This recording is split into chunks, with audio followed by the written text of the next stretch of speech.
Welcome to a special edition of Farrakhan Speaks, a roundtable discussion concerning the year 2012 and what was, and the year 2013 and what is to come, between the staff of the Final Call newspaper and the Honorable Minister Louis Farrakhan, from the historic Final Call Administration Building and Final Call newspaper office in Chicago.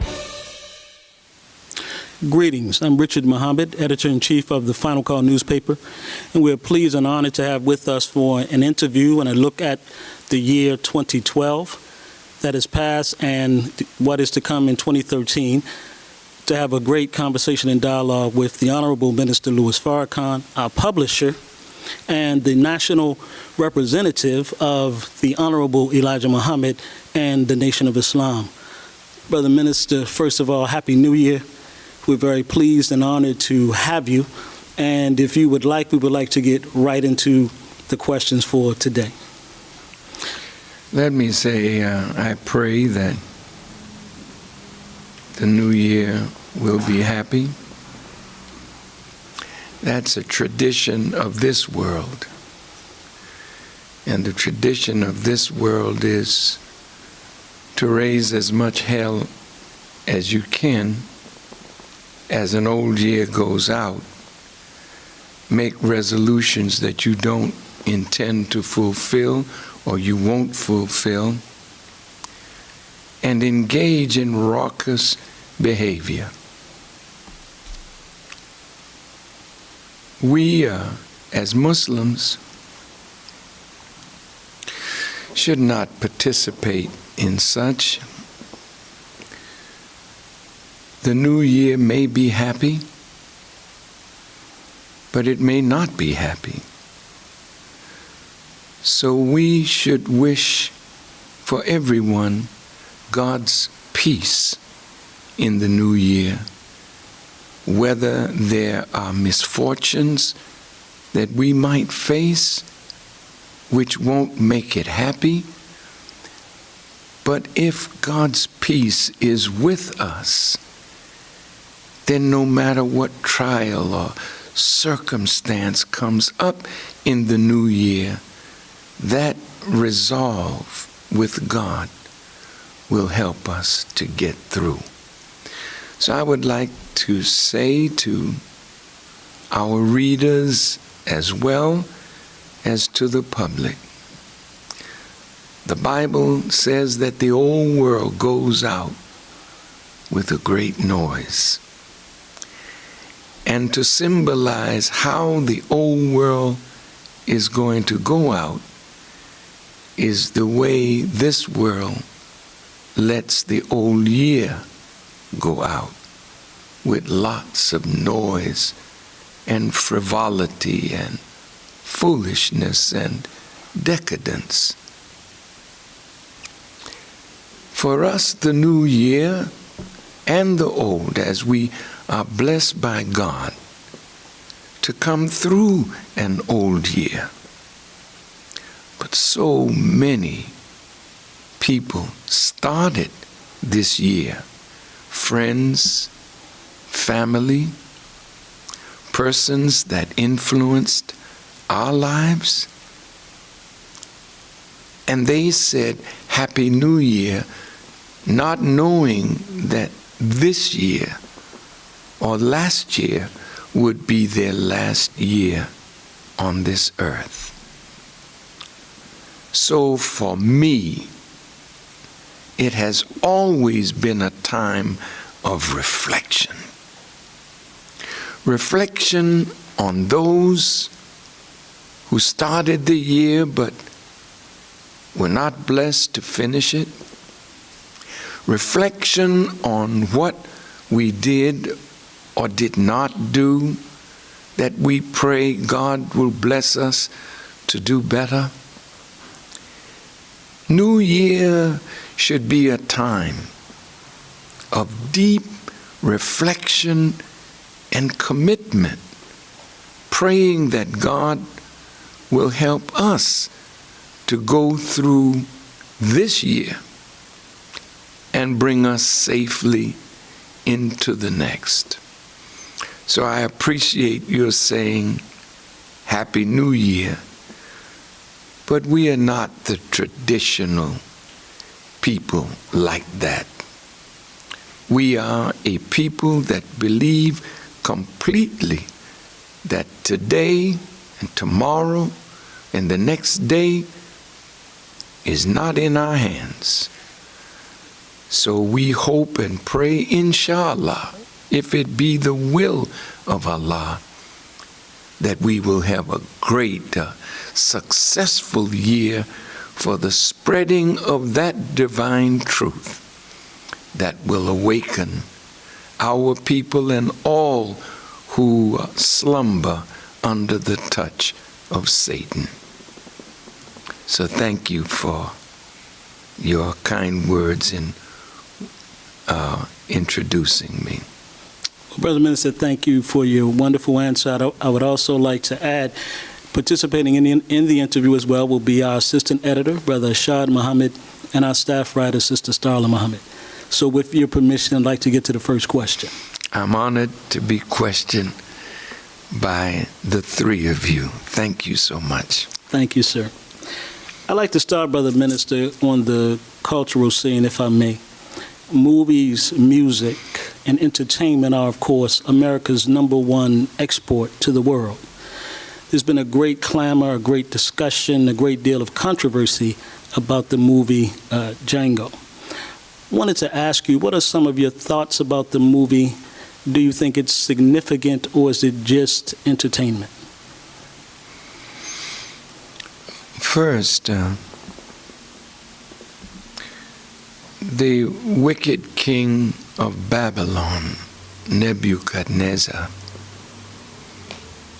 used music, art, culture to dumb down the people so that they would not be mindful of how God was wreaking his wrath on Babylon.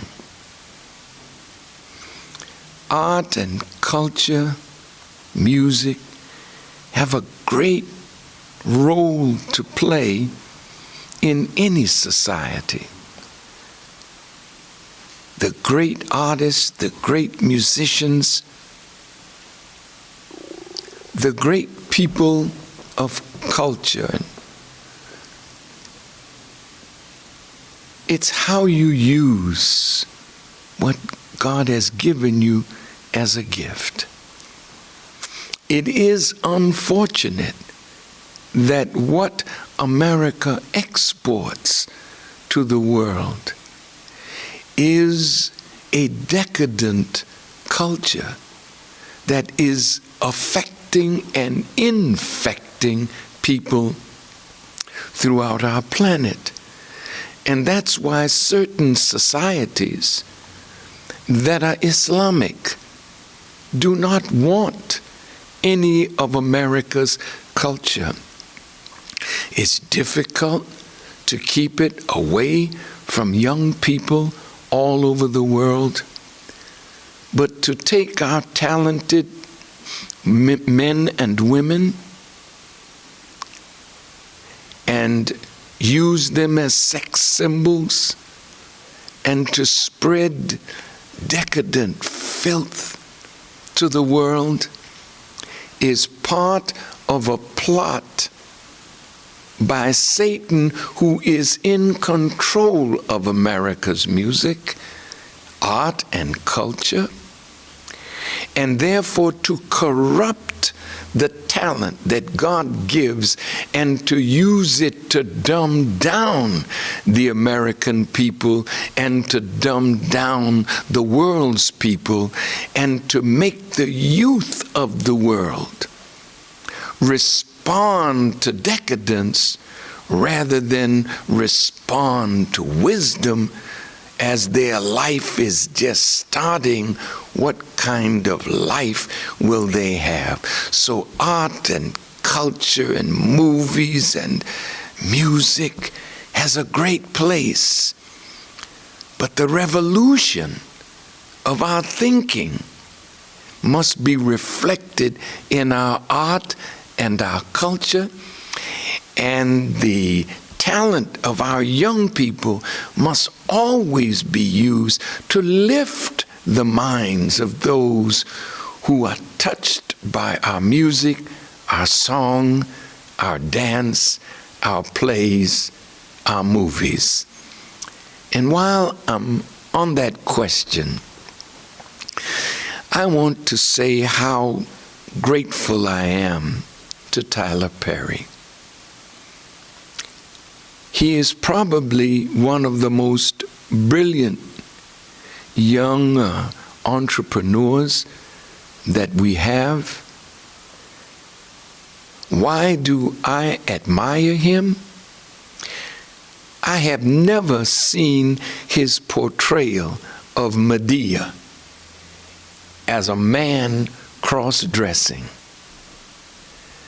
I saw his wonderful portrayal of Medea as bringing to the forefront the strongest person in the history of our sojourn in America, and that is Medea.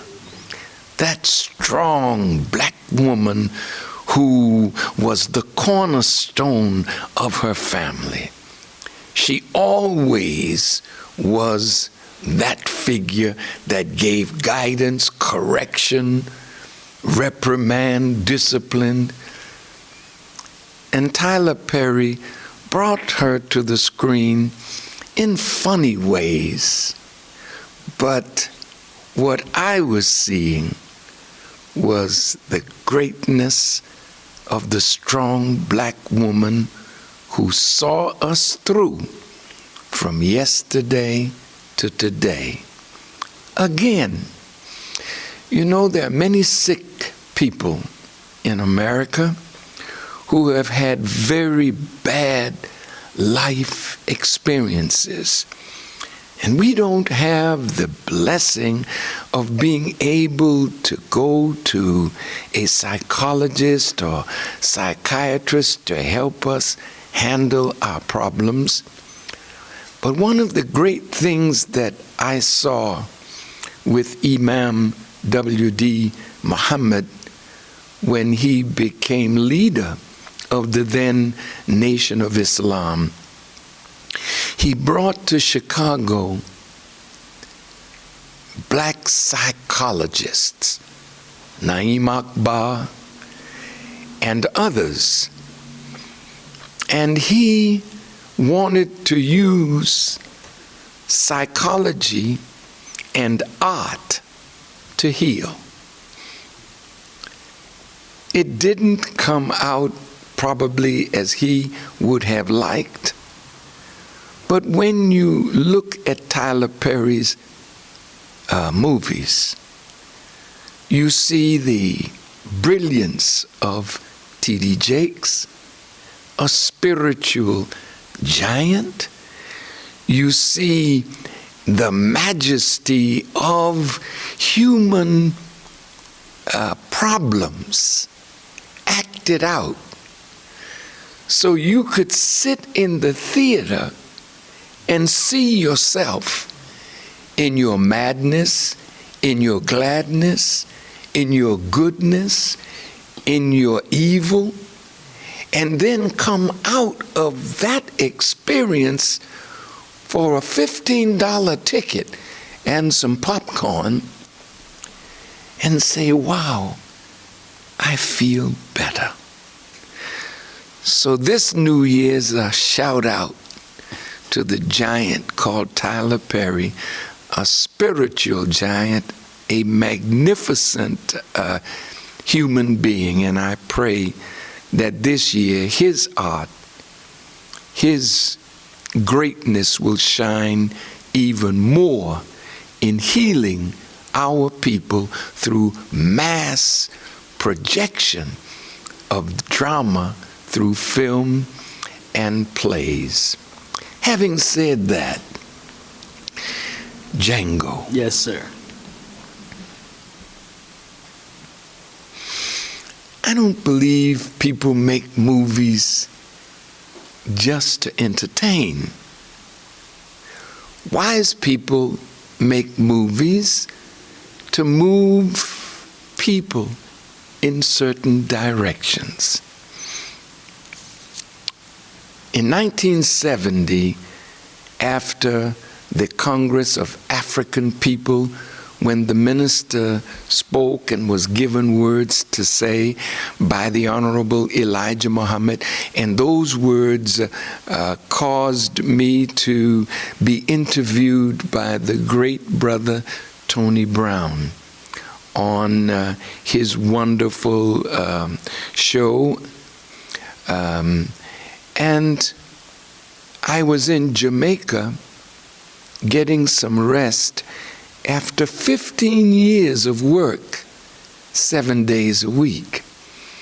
And Elijah Muhammad sent me to Jamaica to get some sunshine and rest.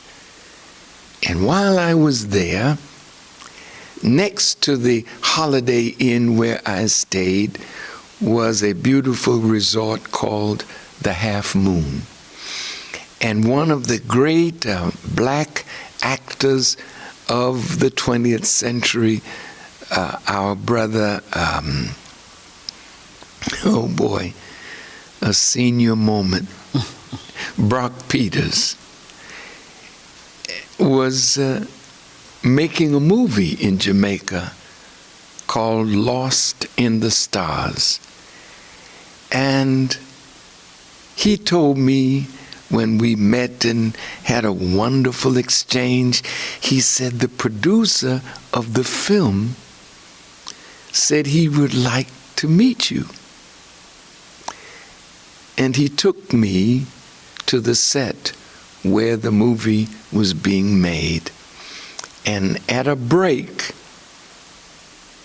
the producer came out to meet me, or director.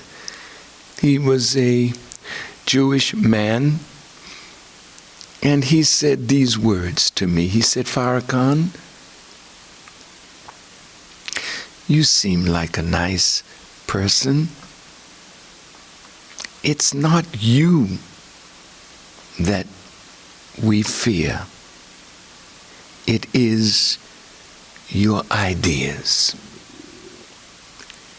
And then he said, there's a group of us that meet either on Fifth Avenue in New York or in Los Angeles, and we discuss trends. And if we see a trend that we disagree with, we utilize our skills, our talents, to begin to move the people in a direction that we feel is best.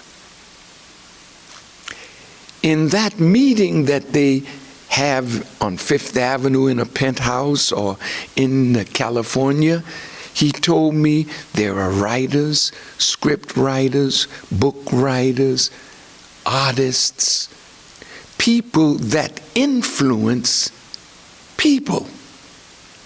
And once they decide on a trend, books will come out, movies will come out, plays will come out, writers in newspapers will write, because the Bible refers to the masses of the people as sheep. And one word of the Honorable Elijah Muhammad, that we are easily led in the wrong direction, but hard to lead in the right. So Hollywood is not only entertainment, but it's shepherding or guiding or influencing behavior. Having said that, let's look at Django in that light. Someone told me yesterday that the name Django really means an awakened individual, a slave put to sleep awakened, unchained. What is the message that Mr. Tarantino is giving to black and white and what is in between?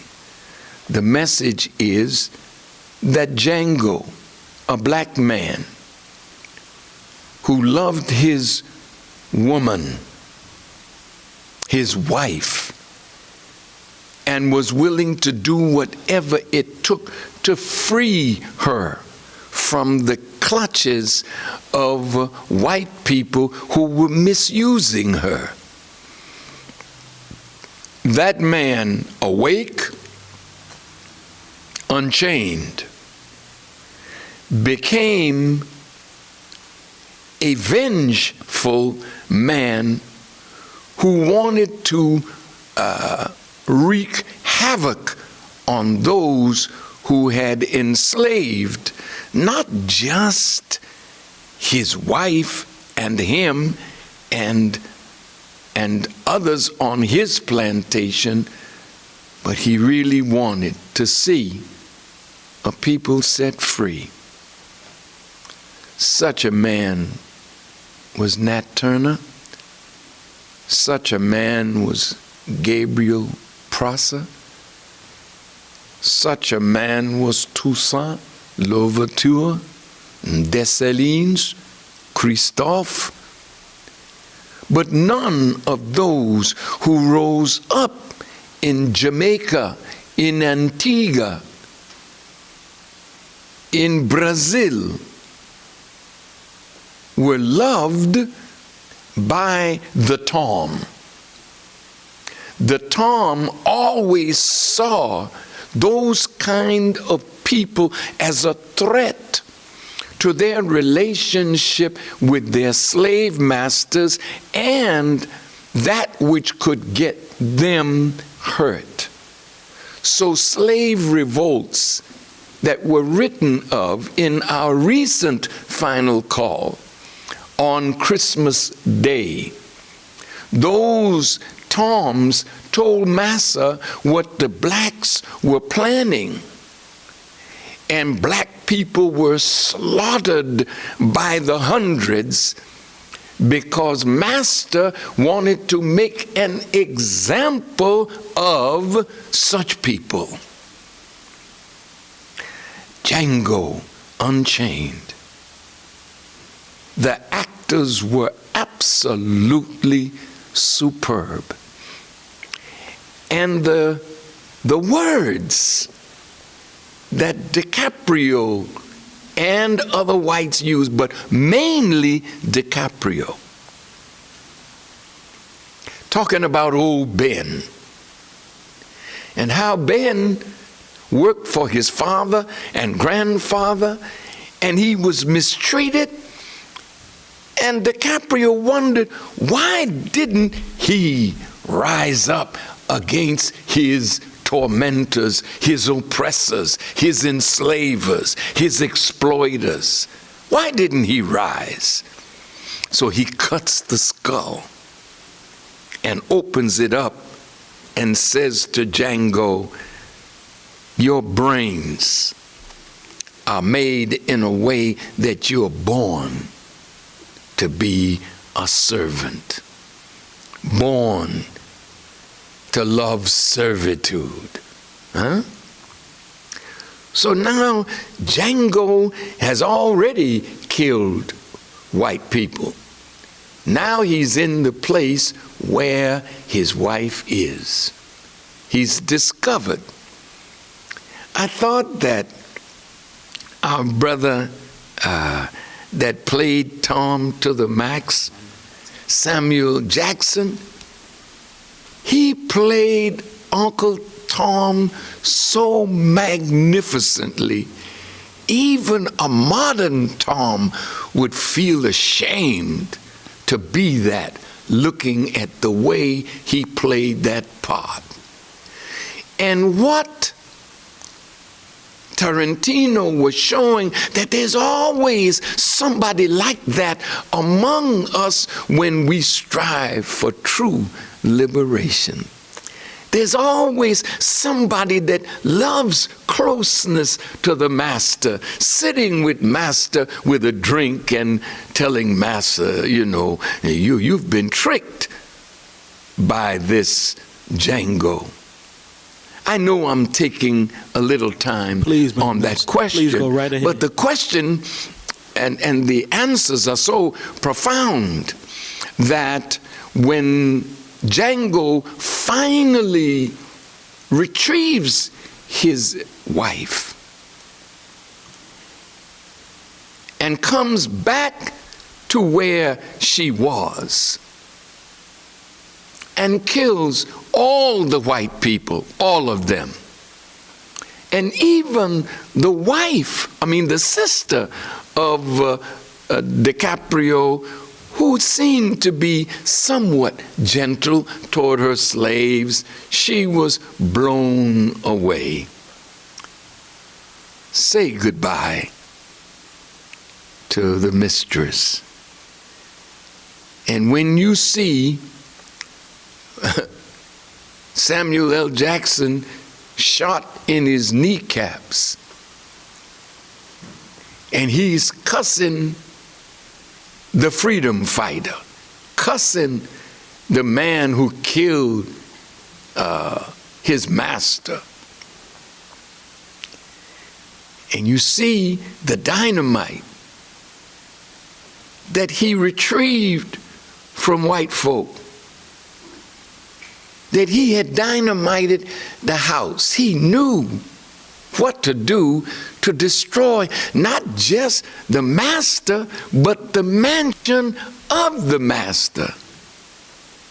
And when he goes out of that house, his wife is down at the end of the road. She knows what's about to go down. She puts her fingers in her ear. She's proud to see the house of master destroyed.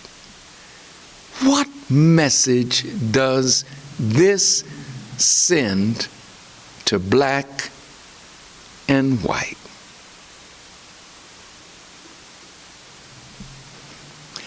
I could have said it in one word. 9/11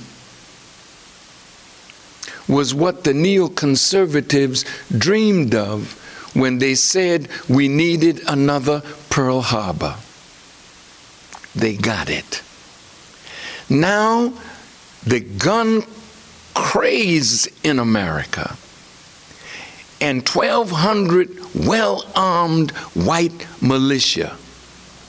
I got some facts this morning that there are over 300 million weapons among the American people, and the figures come up to 2009. 3 more years of adding, and the assault rifles are going off the shelf, and some they will not be able to get for 6 months. There are no more assault rifles available now, because after Barack Obama's re-election, after Newtown, the gun enthusiasts say, well, we better get what we need. Now, Michael Moore was looking at Django. And Michael Moore took a position that Americans are afraid. What are you afraid of? It's like a sinner always hearing the footsteps of the police behind them. So they're always looking over their shoulder. No slave master can be comfortable with an awakening slave. No slave master can rest easy, because the slave now is becoming a problem in America. No jobs, no money. So you deal drugs to him, you deal guns to him. So he's a killer already, but he's insane in his killing. killing. So Django Unchained might give direction to the bullets. Remember our mayor, he didn't tell them to stop shooting. He told them shoot straight, because you're killing innocent children. And the alderman that I sat with said, as long as our murder and drugs and gang violence was contained and did not ill affect the broader community, they didn't really care if it went on. Well, after 9/11, America needs something else now, because the guns of the militia may be directed at the government, but they're afraid of the rise of black men and women. So to me, when I saw the movie and came out, Sister Karima said a white lady came out in front of me with her husband, and she said to him, I won't be able to eat tonight. See? Now multiply that by the tens of thousands and the millions that will see the movie that are white, and multiply that by the tens of thousands of blacks that will see the movie, and be encouraged to do what? Then the guns, 350 million of them, turn. Seemed to me that the message in that movie was to stir white people to the nature of murder, and stir black people to be unchained, awake, and deadly. It's a prescription, in my judgment, for race war. And if that is what is being planned by those who guide sheep-like people, I want to warn you, you're really planning the death of America as a nation under the wrath of God, for the black man is no longer forsaken. I took time to answer that question because it was loaded with so much. I'll try to be shorter in some of my next responses. Brother Minister, please, we really want you to continue to give such great analysis, insight that you are doing. I wanted to continue in a different way, but kind of on the same thing. You mentioned guns, which of course is related to violence. We are seeing now the fratricidal violence in the black community. We are seeing instances, for example, in the killing of Trayvon Martin, Chavis Carter handcuffed in a police car, that many feel was the targeting of black males. Then you have the 20 children shot to death in Newtown, Connecticut, and 6 adults killed as well. These incidents of violence, are they different? Are they related? What do you see happening? I see the society spinning out of control. You look in Greece, austerity measures, violence. You look in Spain, violence. You look in Italy, violence. You look in France and in the United Kingdom, violence. As the economy of the Western world begins to implode and collapse, and people that have been used to getting the finer things in life cannot get them anymore, then you will find people becoming more and more angry with their governments, more and more desperate, and then you'll find the tendency toward revolt, revolution, anarchy. So that's what I see happening. But what we just witnessed last night, what was going on in the U.S. Senate, and what was going on and will be going on in the House of Representatives, giving us a 2-month breather to continue madness. Those innocent children that were shot down in Newtown, the murderers of the children are in Congress right now. Why do I say murderers of a new generation of babies? Because if America and the leaders are too weak and cowardly to do what is necessary, then kicking the can down the road is sentencing babies in the future to the same violent death that we saw in Newtown. Either the president and the Congress must take on what is necessary to solve the problem. And the number one word is not just cutting the debt or cutting spending, raising taxes. The number one thing is, what are the American people ready to sacrifice in order to free future generations of what is going on now and will get worse in 2013? A culture of violence that will explode more in 2013 than in 2012, we're sorry to say. Brother Minister, thank you. I would like to come back to a political question a little later, but at this point I'd like to go to Brother Richard Muhammad, our assistant editor, and have him put some questions to you. Thank you, Brother Richard. Brother Minister, over the past year and a half, you've been particularly effective interacting with the youth via social networking, answering hundreds of questions submitted via your popular Twitter feed, and you've also spoken on numerous college campuses across the United States.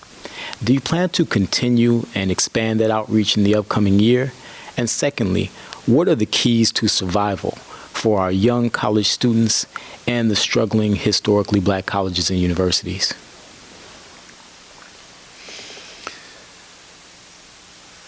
I definitely plan, as long as God gives me life, to continue to speak to our young people in the colleges, the universities, and in the streets. And I want to continue, or we want to continue to encourage leaders and pastors that the church, the mosque, the synagogue is where those who believe they're saved are. The unsaved are in the streets. So our work is not in the mosque, it's not in the synagogue, it's not in the church, it's in the streets where the problems are. Now, the historically black colleges are suffering.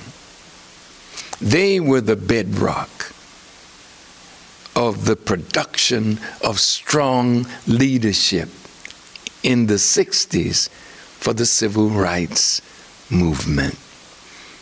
Many of those who were the spark plugs of what happened in the 60s, their brilliance is in academia now. So the poetry of Hakeem Madhubuti, the poetry of Oh, my sister that's in Virginia Tech, Nikki Giovanni, the poetry of Sonia Sanchez. These are gifted, scholarly lovers of our people. They're doing a great job where they are because they're teaching young people, and the young people that they're teaching hopefully will be better than the elders that are running things today. But to take our brilliant people from movement and stop movement toward liberation, so much so that the colleges now are being taken over. They're being merged because they don't want to see an all-black institution anymore, because they don't want coming out of a black institution what they saw come out in the 60s. So what is the future of these black colleges and universities? Respectfully, we must be training young people not to look for a job, but to take those disciplines that will encourage their creative minds to come out and create a job. Steve Jobs, Gates, Zuckerberg, they didn't graduate from college. They went to college, but their creative minds caused them to do something that not only gave people jobs, but created now the means by which the masses of the planet are quickly awakening, escaping the controlled media by the elite and oligarchs of the world. So the black colleges and universities must realize that we are in a time period where we must prepare ourselves to do something for ourselves and prepare ourselves to build a nation and a world that suffices our needs. So little subject matter that gives you a degree that means nothing is unacceptable. We must challenge ourselves in these colleges and not let the so-called advisors who are misadvisors take you out of meaningful disciplines that can help you to carve out a future for yourself and your people, and put you into disciplines that are easier for you to attain your degree with a C average. So I intend to continue to be in these colleges and universities, warning our young people that the time is now, that we should not depend on white America to do for us what we must qualify ourselves to do for ourselves. Okay. My next question, Brother Minister, deals with international affairs. You've always spoken honestly and courageously regarding the hidden realities of America's foreign policies. You've discussed the unintended consequences of the so-called Arab Spring, the continued efforts aimed at regime change in Syria, and as for Iran, the saber-rattling and continued drumbeats for war. How are we to view these global realities, these global events, and what is the responsibility of the American people to speak out against these things that are done by the government in their name? The American people need to be awakened. If the American people really understood how evil their government and its policies have been toward people not only outside of America, but inside America, they would awaken.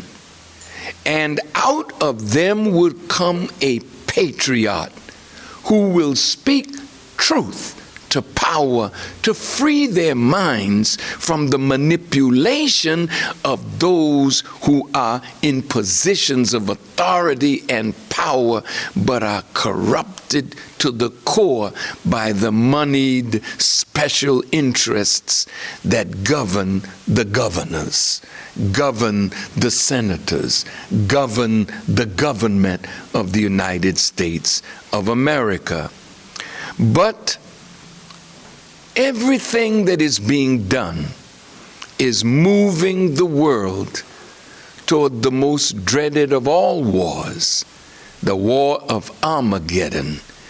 And the wicked and the warmongers and war makers and mischief makers will be set down in a brand new world with brand new leadership that are rooted in principles of freedom, justice, equality, and peace will be the leaders of tomorrow.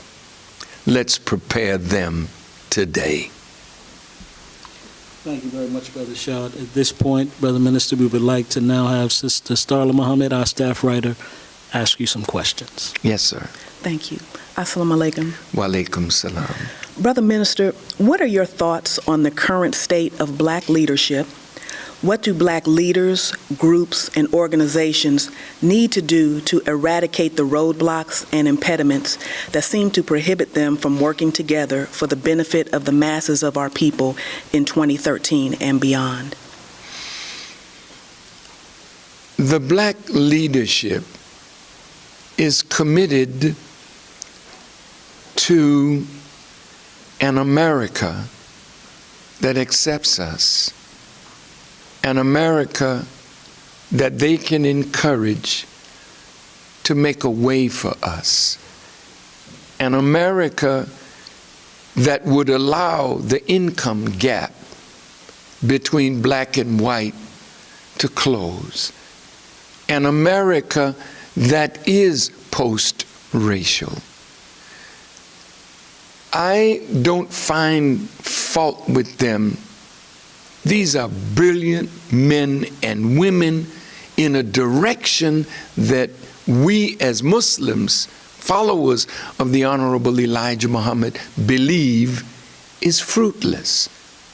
They won't know that until they run into the reality that 2013, 2014, and 2015 is going to teach them.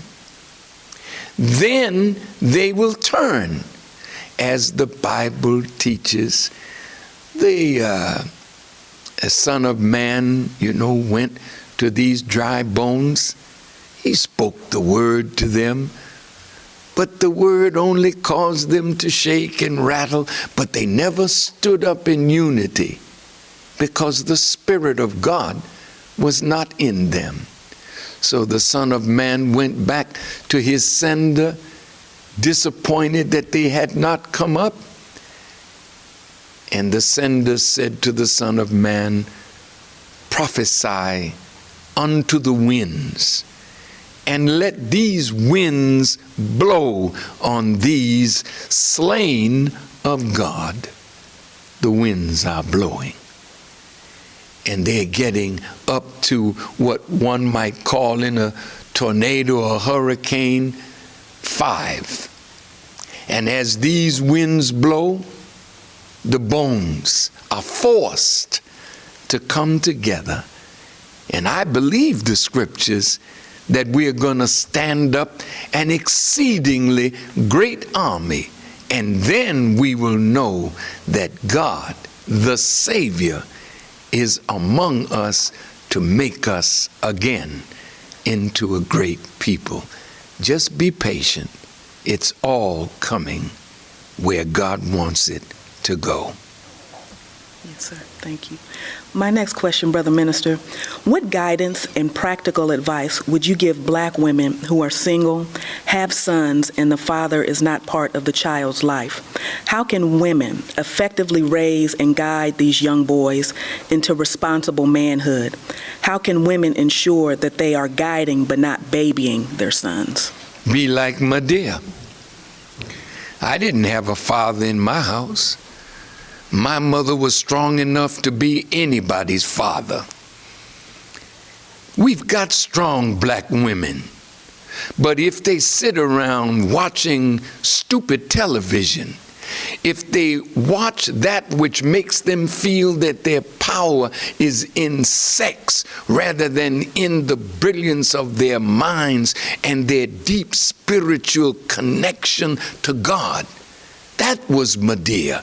That was Grandma. That was the hands of Grandma that helped the children, that produced children to rock that cradle well. And so Black women need to stop thinking that you necessarily need a weak man in your house. You just need to rise up and take strength like Hagar. As a Muslim, when we go to Mecca, we run between the hills following Hagar's path. She was running, looking to where? The hills for help. In the Psalms of David, he said he would look to the hills. But then there's a question, from whence cometh my help? It wasn't coming from the hills. My help cometh from the Lord. Strong Black women, moral Black women, women who will remain chaste, keeping their hands in God's hands while we work to make a man for them and become real men for them. But the enemy is afraid of any Black man that will be strong enough to swim against the tide of weak men. Weak leadership. They work to destroy strong men so that Black women have no man to look up to except the slave master's children. Wrong again. God is making men today. As he made men in the beginning, he has to make a man today and many men. So we've got to double our work. Cleaning up the ghetto, getting our men up and moving. We've got to strengthen our men and hold our women in check in the sense that they don't give up hope on us. You're strong enough to make a man. My mother was, and all she had was God and his Christ as a Christian woman. And the discipline that she put on me and my brother. And I didn't turn out too bad for Black people. I may have been a hell of a thing for the enemy of Black people. Thank you, Mom. Thank you.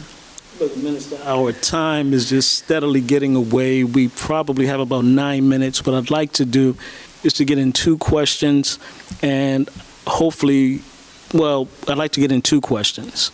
And then in any remaining time, I'd like to have you close in any way that you choose. First question comes from our senior editor, Brother Askia Muhammad, longtime respected journalist from Washington, D.C. His question is, do you believe President Obama will try to live up to the promise of his dream in his second term, or will he just continue to capitulate to the powerful interests with which he surrounded himself in his first term? I believe that our brother will try, but he will be overwhelmed by the forces. And if he doesn't bend to those forces, they'll find a way to make sure that he doesn't fulfill 4 more years. This will be my final question, and Minister Farrakhan, we're here in the Final Call building, which is the first permanent home as you rebuilt the work of the Most Honorable Elijah Muhammad. And we're having this wonderful interview. But you have also been here doing an additional work, producing a series of messages that we expect to see in this new year, the time and what must be done. We've got about 5 minutes left. Would you please share something of that series in whatever way that you wish, what it means, the title, but in any way. And thank you very much for the interview. It's a privilege to be here at the Final Call building where it began for us in our first real home. I'm privileged to be here where our first great editor, Wali Muhammad, championed the message of the Honorable Elijah Muhammad, an uncompromising giant. And coming behind him, you all have picked up the baton from that great brother and are carrying it on. And I believe that if he were here, he would be as proud of you all as I am. Now, having said that, we intend for the next 52 weeks to deal with the subject that was given by the Honorable Elijah Muhammad, the time and what must be done. The Honorable Elijah Muhammad finished his time among us with a series of lectures called The Theology of Time. And we, in this time, want our people to understand that time is the yardstick that judges our actions. Imagine a silly farmer that doesn't know the season and plants a crop out of season. Why, he's not a farmer, he's a fool. If we understand that we are supposed to be free men and women, then we must not act as slaves. That, as the Honorable Elijah Muhammad taught me, is not good subject and verb agreement. We are in the present, and our actions should not be of the past mentality of a slave who sits around begging others, gimme, gimme, gimme, gimme. No, I'm free now. Let me do something for myself, but you should help us, because we gave you all that we had. 310 years of chattel slavery, 150 years as a free slave. We built the economy of the South that fueled the industrial revolution of the North. We fought in every war that America has had, not for our freedom, but for America's freedom and for the freedom of others who came to America and found the American dream and built it on the nightmare of black existence. So no, it's time now for the black man and woman to realize it's on us to make a future for ourselves and our children and our unborn generations. And I will be doing everything I can in this year to provide that guidance. But I am telling you, as the Quran says, by the time, surely man is in loss, except those who believe and do good and enjoin one another to truth and enjoin one another to patience. The time will judge our actions, and if our actions are not correspondent to the time, we will continue down the road of intense regret over great loss. Thank you for your questions. Thank you for this hour, and may God continue to bless the final call to be the voice of our people and freeing the minds of any who would read because of your brilliance, your writings, your editorials, and your pursuit of real news in real time. Thank you, sir.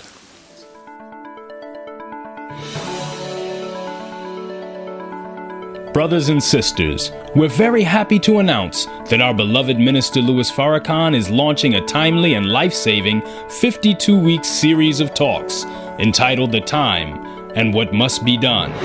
Log on every Saturday, 6 p.m. Central Time for truth, guidance, and unequaled love from the national representative of the Most Honorable Elijah Muhammad and the Nation of Islam, the Honorable Minister Louis Farrakhan.